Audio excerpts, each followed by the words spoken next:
Ever get the feeling your computer is juggling a million things at once? Well, it kind of is, especially when it comes to memory. Today, we're taking a deep dive into how our devices access memory address translation services, or ATS. It's about speed and efficiency. Yeah, something I know our listeners are interested in. For sure.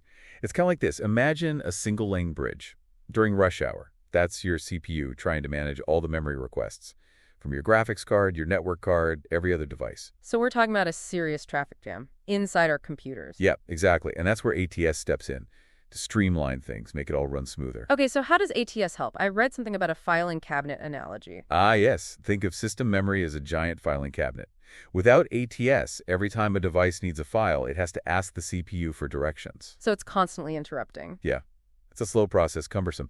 ATS is like giving each device a copy of the filing system. So they can find what they need without bothering the CPU. Interesting. So it's like having local copies of those important files right where they're needed. Exactly. And this distributed approach, it dramatically reduces the time it takes to access memory, what we call latency. Makes sense. Plus, it frees up the CPU to, focus on other tasks, making your system run smoother and faster.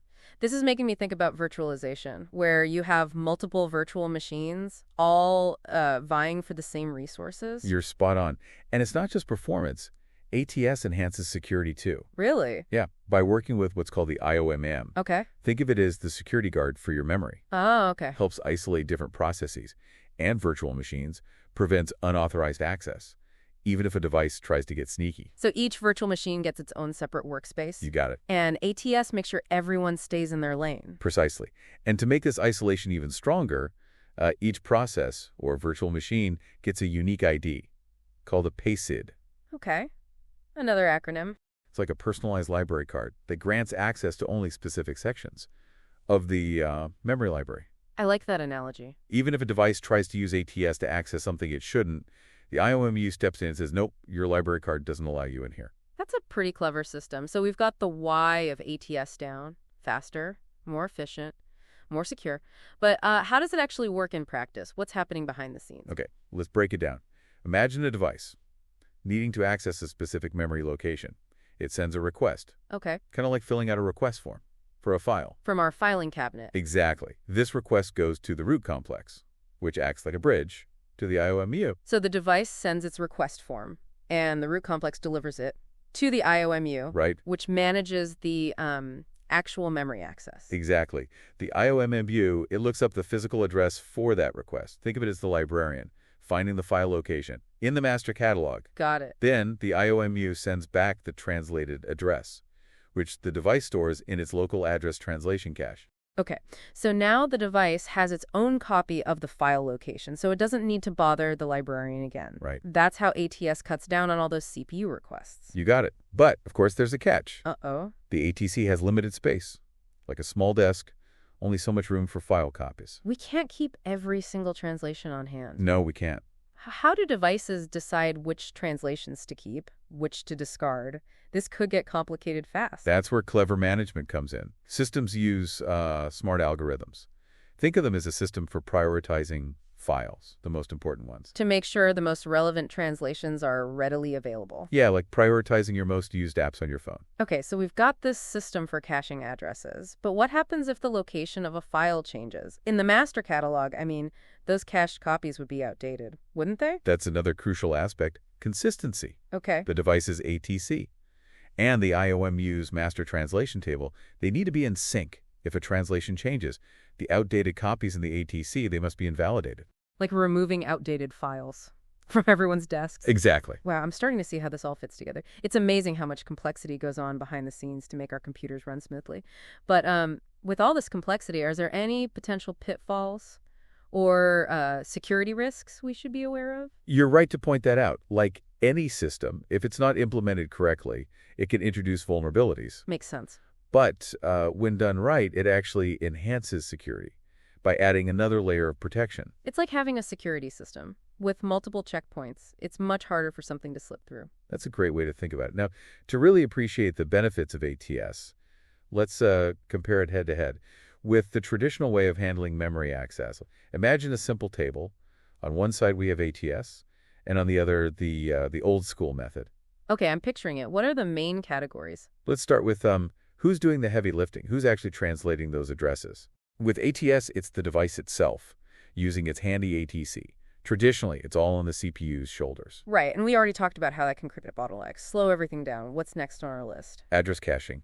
ATS allows devices to store those translated addresses, while traditional methods don't. This is a major factor in latency. The time it takes to access memory. Exactly. With ATS, the device already has the translation, so it's super fast. Traditionally, the CPU has to do the work every single time, leading to those frustrating delays. So advantage ATS, it's faster and more efficient. What about the strain on the CPU? That's another win for ATS. By offloading the translation work to devices, it frees up the CPU to focus on other tasks, reducing its workload significantly. Okay, 2 more points for ATS. How does it stack up in terms of scalability? Scalability, right? We're talking about handling more devices, more memory requests. Exactly. ATS is built for scalability. Its distributed caching system, it's designed to handle a large number of devices and requests without breaking a sweat. Traditional methods, relying on the CPU as the central bottleneck, they just can't scale as effectively. And finally, the big one, security. This is where things get a bit more nuanced. Yes, security is always a top priority. With ATS, it comes down to proper implementation.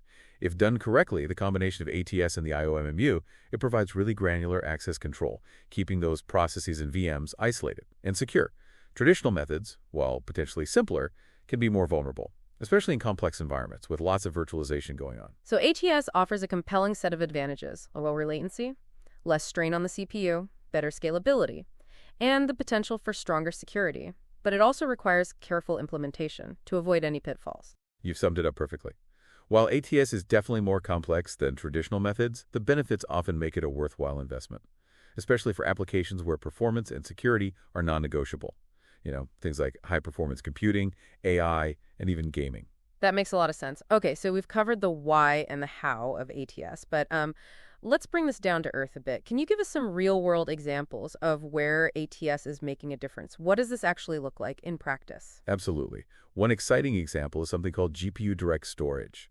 This technology allows GPUs, those powerful chips that handle graphics, to access storage devices directly, completely bypassing the CPU. Wait, so instead of data having to take a detour through the CPU, it can go straight from storage to the GPU. Exactly.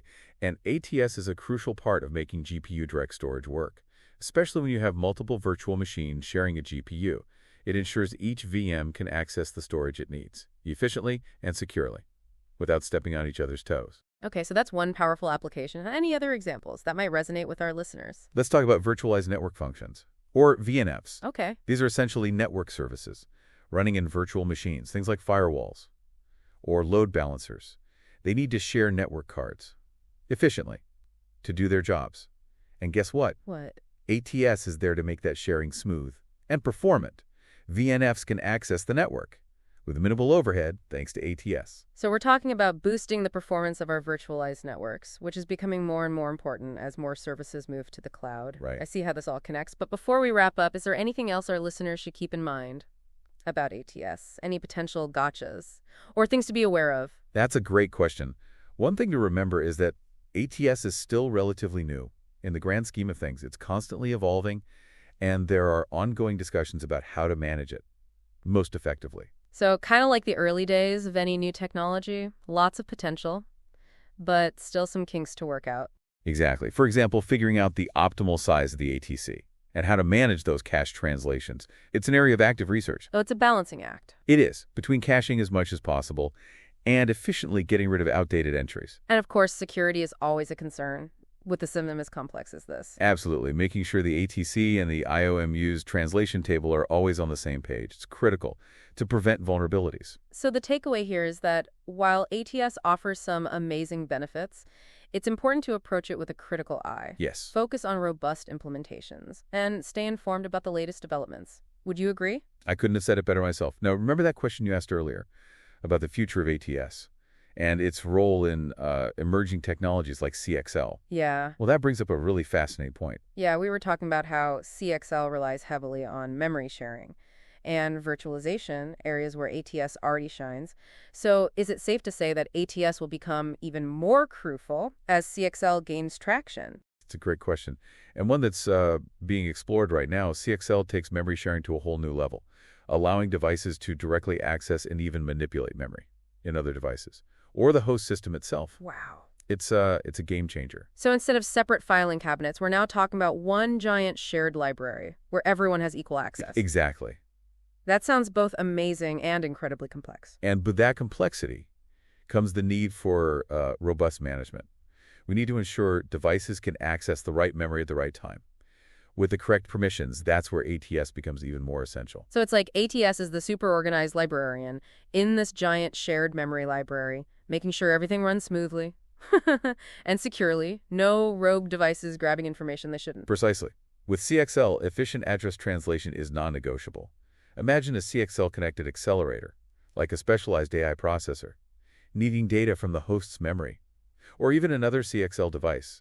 ATS is what enables those transactions to happen quickly and securely. Okay, I'm seeing the bigger picture now. As CXL becomes more widespread, we can expect even more innovation and focus on ATS to keep up with the demands of this new memory landscape. It's going to be fascinating to watch. It certainly will be for anyone working with or interested in technologies like CXL or other forms of high-performance computing. Understanding ATS is going to be a significant advantage. It's a fundamental piece of the puzzle. So we've covered a lot of ground today, from the initial bottleneck problem that ATS solves to its inner workings, its benefits and challenges, and even a glimpse into the future with CXL. It's been a real deep dive. It has. What are the key takeaways for our listeners today? I think the biggest takeaway is this. ATS is a powerful tool for anyone who wants to squeeze the most performance, scalability, and security out of systems that rely on efficient memory access. Whether you're dealing with GPUs, virtualized networks, or cutting-edge technologies like CXL, understanding ATS can give you a real edge. Absolutely. And remember, we've only scratched the surface here. There's a wealth of information out there if you want to delve even deeper into the technical details. Knowledge is power, especially in the ever-evolving world of technology. Well, learning that these behind-the-scenes players like ATS, it empowers you to make informed decisions and really push the boundaries of what's possible. And on that note, we've reached the end of our deep dive into address translation services. Until next time, keep exploring, keep learning, and keep those brain cells firing.